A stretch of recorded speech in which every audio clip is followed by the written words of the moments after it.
जैसा कि आप सब लोग जानते हैं, वक्फ संशोधन बिल मीडिया की सुर्खियों में है। पूरे भारत में के मुसलमान समर्थन और विरोध में बटे हुए हैं।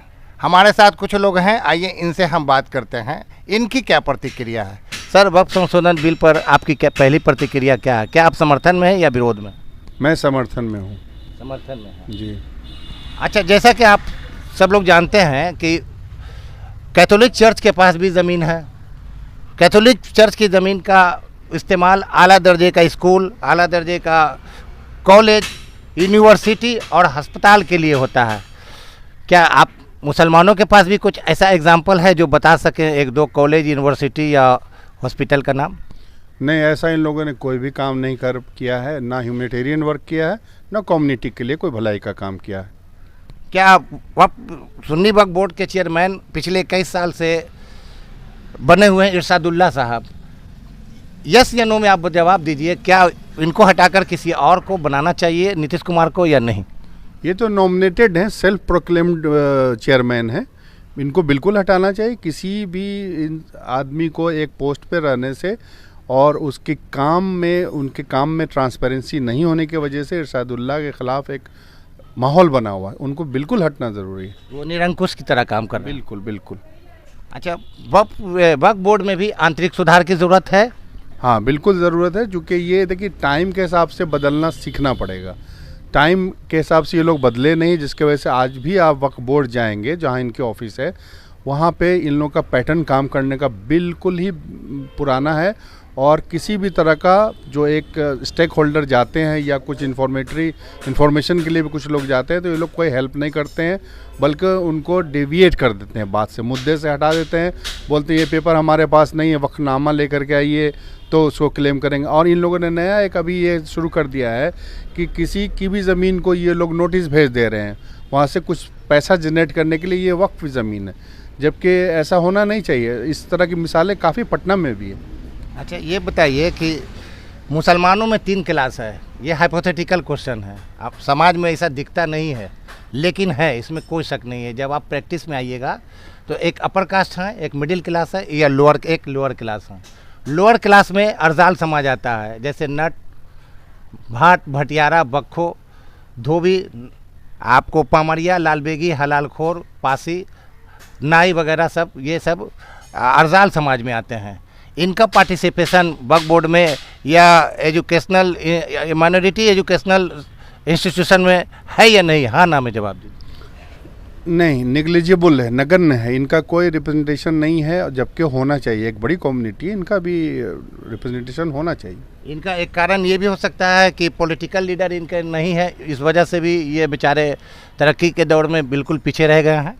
पॉलिटिकल लीडर हो ना हो वो अलग सी बात है, लेकिन वक्फ बोर्ड को चाहिए कि सभी लोगों का रिप्रेजेंटेशन तय करें कि सब लोगों का रिप्रेजेंटेशन यहाँ है कि नहीं, मेंबर बनाएं, बोर्ड ऑफ डायरेक्टर्स में रखें, और उसके वजह से उनके कम्युनिटी की बात सुनी जाएगी। जब उनका कोई रिप्रेजेंटेटिव रहेगा तो उसमें पॉलिटिकल होने की कोई ज़रूरत नहीं, कोई भी उसका रिप्रेजेंटेशन कर सकता है उस कम्युनिटी। अच्छा, बेवा, यतीम, तलाकशुदा महिला और ये मजलूम, माजूर या और भी जो तरक्की के दौर में बिल्कुल पीछे रह गए हैं, इनको वक्फ बोर्ड की जो संपत्ति है उसका फ़ायदा मिलता है या नहीं? सर, नहीं, जो भी अंडर प्रिविलेज लोग हैं उनको इसका कोई फ़ायदा नहीं मिलता है वक्फ बोर्ड के थ्रू, जबकि उन लोगों को पता भी नहीं कि वक्फ की क्या क्या स्कोप है, क्या लिमिटेशन है और क्या क्या कम्युनिटी के लिए बेनिफिट दे सकते हैं।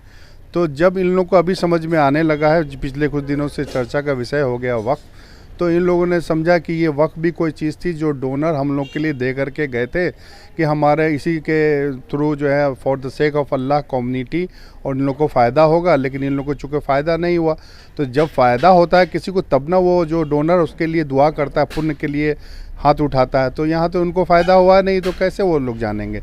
अब थोड़ा बहुत अवेयरनेस आया है तो अच्छी बात है, और इसका बिल्कुल फ़ायदा होना चाहिए। जो लोग वक्फ बोर्ड में हैं उन्हीं लोग पर वक्फ बोर्ड की संपत्ति को हड़पने का या नाजायज़ इस्तेमाल करने का आरोप है, क्या इससे आप इत्तेफाक रखते हैं?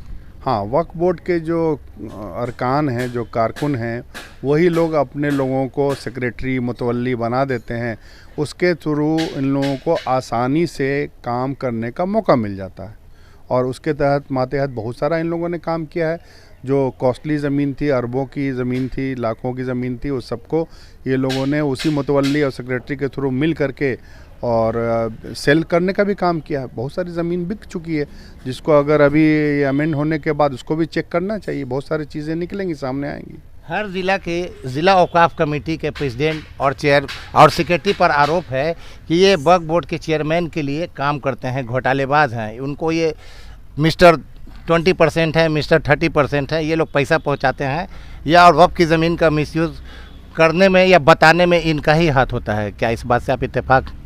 देखिए, सब ज़िला के बारे में तो मैं नहीं जानता हूँ, लेकिन चूँकि मैं पर्सनल उसका विक्टिम रहा हूँ, दरभंगा ज़िला में मैं नाम लेकर के बोल रहा हूँ, इसमें मुझे कोई डरने की बात नहीं, चूँकि इसमें बेनिफिट ऑफ कम्युनिटी है, इस बात को उजागर करना भी चाहिए। आज मौका मिला, मैं कर रहा हूँ। तो वहाँ के जो इंचार्ज हैं उन्होंने बोला कि हम लोगों को मंथली वहाँ पैसा पहुँचाना पड़ता है। तो ये किस तरह की बात है कि पैसा पहुंचाना? आप कौन सा गलत काम कर रहे हैं कि पैसा पहुंचा रहे हैं? और क्यों पैसा पहुंचाएंगे? जो मनी आपका जनरेट होता है उसका ना कोई ऑडिट भी नहीं इन लोगों के पास कि कितना पैसा आया, कहाँ गया। इनके वामसी पोर्टल पे भी आप जाके देखिए, किसी काम में ट्रांसपेरेंसी नहीं है। अभी जब ये लोग ये हुआ है तो थोड़ा बहुत उसको अपग्रेड कर रहे हैं, चढ़ा रहे हैं, जिस तरह से चाह रहे हैं उस तरह से कर रहे हैं काम। ये तो पूरा भारत जान रहा है कि वक्फ बोर्ड के पास 9,40,000 एकड़ ज़मीन है, लेकिन कोई भी पूरे भारत का वक्फ बोर्ड या सेंट्रल वक्फ परिषद ये बताने में नहीं बता पा रहा है कि इनके पास कितना प्रॉपर्टी है, यानी कि कितना खर्च का, यानी इनका ऑडिट नहीं बता पा रहा अभी ये फ़ायदे में है या घाटे में है। ये कहने का मतलब है। ऐसा क्यों? जैसे अभी वक्फ बोर्ड के बारे में आप जानना भी चाहिएगा कि इनके फंड में कितना पैसा है, तो आवाम को नहीं पता है, तो ट्रांसपेरेंसी रहनी चाहिए। बिल्कुल, इसमें दो तरह का internal audit and external audit दोनों होना चाहिए। एक तो कम्युनिटी के द्वारा भी होना चाहिए एक्सटर्नल ऑडिट, और गवर्नमेंट के थ्रू भी एक्सटर्नल ऑडिट कराना चाहिए। इंटरनल ऑडिट तो इनका अपना है, उसमें वो चाहे तो मैनिपुलेट कर सकते हैं। तो इस तरह का कोई ऑडिट का मतलब ही ये हुआ कि what is the income, what is the expenditure. तो ये जब तक ये फुल्ली पब्लिक डोमेन में नहीं आएगा, जो डोनर हैं या जो कम्युनिटी के लोग हैं, स्टेक होल्डर्स हैं, उनको पता नहीं चलेगा, तो इट मीन्स कि कहीं ना कहीं आपके काम में कुछ न कुछ गड़बड़ है। एक अंतिम सवाल है, क्या वक्फ बोर्ड में भाई भतीजावाद और वंशवाद है? बिल्कुल है। अगर आप इन लोगों के बारे में देखेंगे तो ये लोग साला बहनोई, मामू भांजा, चचा भतीजा, यही सब होता है वहाँ।